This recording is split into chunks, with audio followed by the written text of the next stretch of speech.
Hello there. Thank you so much for joining us. This is News Channel Nebraska. My name's Eric McKay. Let's take a look at our top headlines today. Beginning on the national scene, at least 82 have been confirmed dead following Friday's deadly flash flooding in Texas. Dozens are still missing, including children from a girls' summer camp. Lee Waldman has the latest. Some have lost everything.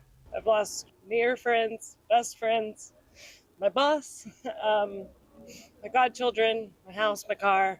Many barely making it to safety. You know, it was a very, very close call. And had we been 10 or 15 minutes later, it would have been too late. David Fry and his extended family were staying at the River Inn Resort in Hunt for their annual vacation when the Guadalupe River began flooding in the middle of the night. We went through banging on doors, just trying to notify. All 33 of them survived by climbing on top of the hotel roof. But it seems that for every story of relief is one of heartbreak. As the death toll mounts, dozens of loved ones are still missing. Homes they were staying in were gone. They were just leveled. They were no longer there. We haven't heard or seen of them since then. Kerr County Sheriff's Office says over 400 local, state, and national first responders and more than a dozen canine units are helping in the search and rescue efforts. Volunteers are also out looking on foot and horseback. Those babies.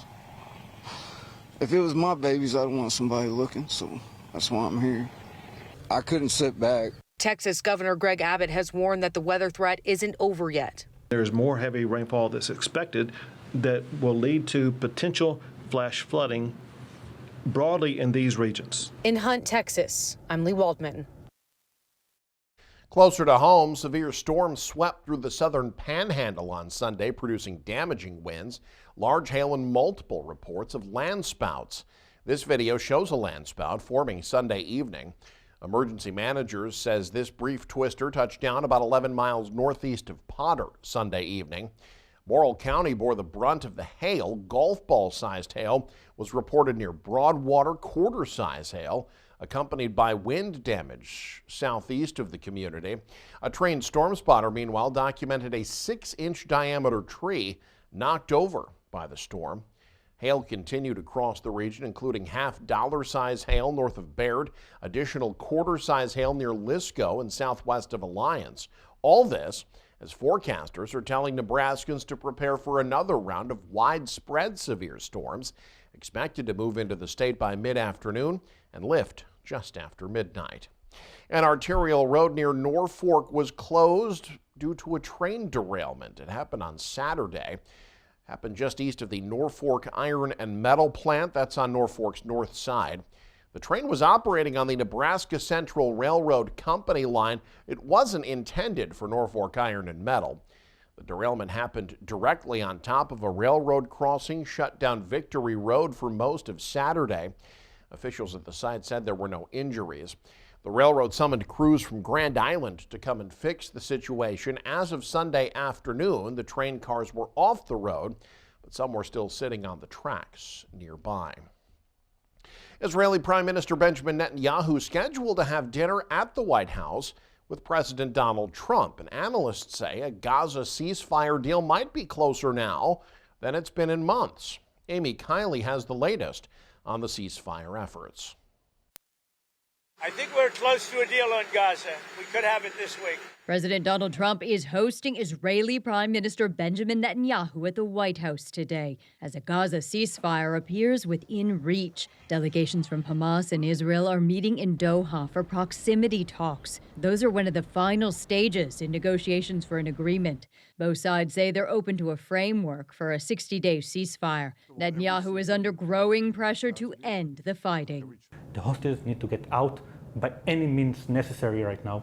20 of them presumed to be alive, including my two little brothers. They have limited time. A source familiar with the negotiations says it would kickstart talks for a permanent truce. It would entail the release of 10 living Israeli hostages and the bodies of 18 others. Hamas would see Israel's partial withdrawal from northern Gaza and get back some Palestinian prisoners and detainees. The plan also would allow the UN to bring aid into Gaza. I agree to a 60-day truce, even if it's 50 days or 40 days, just to rest a little. The talks come at a grim time for Palestinians. The Gaza Health Ministry reports scores of people died in Israeli strikes over the weekend. The total recent death toll is in the hundreds, with many dying near U.S.-backed sites for food distribution. We are exhausted, psychologically and physically. I'm Mimi Kiley reporting. A familiar petition campaign returning to eliminate Nebraska taxes on property, income, inheritance, and corporations for next year's election. Organizers of what's known as the EPIC option say they're hoping to capitalize on recent legislative failures and rising property valuations. Supporters call the latest push EPIC Option 2.0. It would ban state or local governments from collecting property, income, and inheritance tax starting in 2028.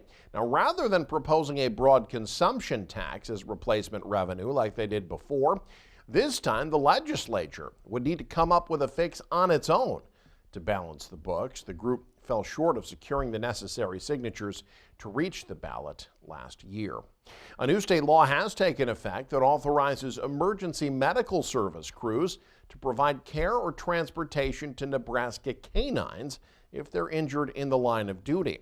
Lawmakers approved the proposal from Ralston Senator Merv Reapy 47-0 last year. It took effect on July 1st. It covers law enforcement canines owned or employed by state or local law enforcement, along with the Department of Correctional Services, local fire departments, and the state fire marshal's office. A State Patrol spokesman says canines are an extension of the officers they work with every day. At least 2 Nebraska canines have been killed in the past decade, one in Omaha, another in York. Well, just months after Norfolk's city administrator stepped down, another high-level official appears set to resign. An agenda for Monday's city council meeting shows an agreement with city attorney Danielle Myers-Noley. According to city documents, Myers-Noley will be resigning at the end of the month, but will still serve as an independent legal advisor. It's a similar agreement to the one the city entered with former city administrator Andy Colvin back in January. The city documents don't list a reason for Myers-Noley's resignation. She's been with the city since 2018. The Norfolk City Council will also take up appointing Melissa Figueroa to the position on an interim basis. The Big Bang Boom's Boom Fest held its 49th annual show at Skyview Lake in Norfolk. The annual tradition of fireworks over Skyview Lake started in 1976, commemorating the bicentennial. Big Bang Boom officials say they draw in tens of thousands every year. Along with the fireworks, there's live music, many other events. Organizers say this year was great, but things are going to be bigger and better next year. You know, I'll be real honest with you. As soon as this show is over tonight, in 1 week, we will start meeting again. We meet every month, all year long, it doesn't matter. But next year being the 50th anniversary along with the United States' 250th, a lot more logistics are going into that. You know, we get somewhere around 25 to 30,000 people out here every year that we have Boomfest. Next year, we're planning for 100,000 people. So a lot more logistics are going to go into next year without a doubt. The event started off relatively small, later became a major 2-day festival. The budget for the first event, just $1,500. Since then, that number has skyrocketed. The show generates an estimated $1.5 million in economic impact for Norfolk each year. And a Northeast Nebraska American Legion honored a local veteran whose heroic actions earned him the Distinguished Service Cross from President Woodrow Wilson and the ultimate tribute, a military base named in his honor. Hanky Hazelton has more. In 2022, military installations with Confederate-linked names were renamed to promote inclusivity. However, in March 2025, Defense Secretary Pete Hegseth reversed the renaming of Fort Moore in Georgia, reverting it to Fort Benning, named after a corporal from Nebraska who bravely led his men in World War I after their commander was killed. We're here today to recognize Fred for not only service to our country, but the community of Neely, and the fact that now Fort Benning will be named after Fred Benning, who was a Nebraska native. It was clear that no one would be a better fit. His accomplishments, his selfless service, his sense of duty, a true American hero. Once contacted by the Army through the Neely City office, Fred's recognition became a surprise to the family, who shared how else they discovered who he really was. My grandfather never spoke of any of us. We had tubs that were just kind of handed down from my grandma to my mom to myself. And every once in a while we'd go through the tubs and look, but didn't realize anything of what was in there. And what they came across was a total shock. We found the dog tags and we found his Distinguished Service Cross. There were letters that people, the men that he served with, had written to him years after. And so that was interesting to get a glimpse into the history of that past.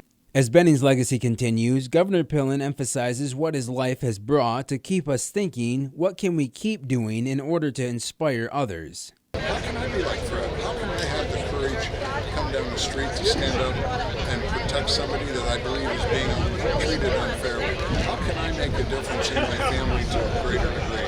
Fred Benning inspires us all. Let's get inspired. For a man that had become Neely's mayor, a business owner, and accomplished so much in the war at a young age, one can't help but wonder, why keep it a secret? He left. He did not graduate high school. His mom passed away 2 years prior to him leaving. And I think it was just maybe an escape for him to leave. And when he came back, it was like, nope, I'm going to move forward. And yeah, it's a great question. And I don't know if there's an answer. In Neely, Hanky Hazelton, News Channel, Nebraska. And a reminder, you can stay up to date with the very latest by following us online. Head to newschannelnebraska.com and click on the News tab there. You can also follow us on X, like us on Facebook and Instagram as well. Thanks for joining us. Have a great day. This is News Channel Nebraska.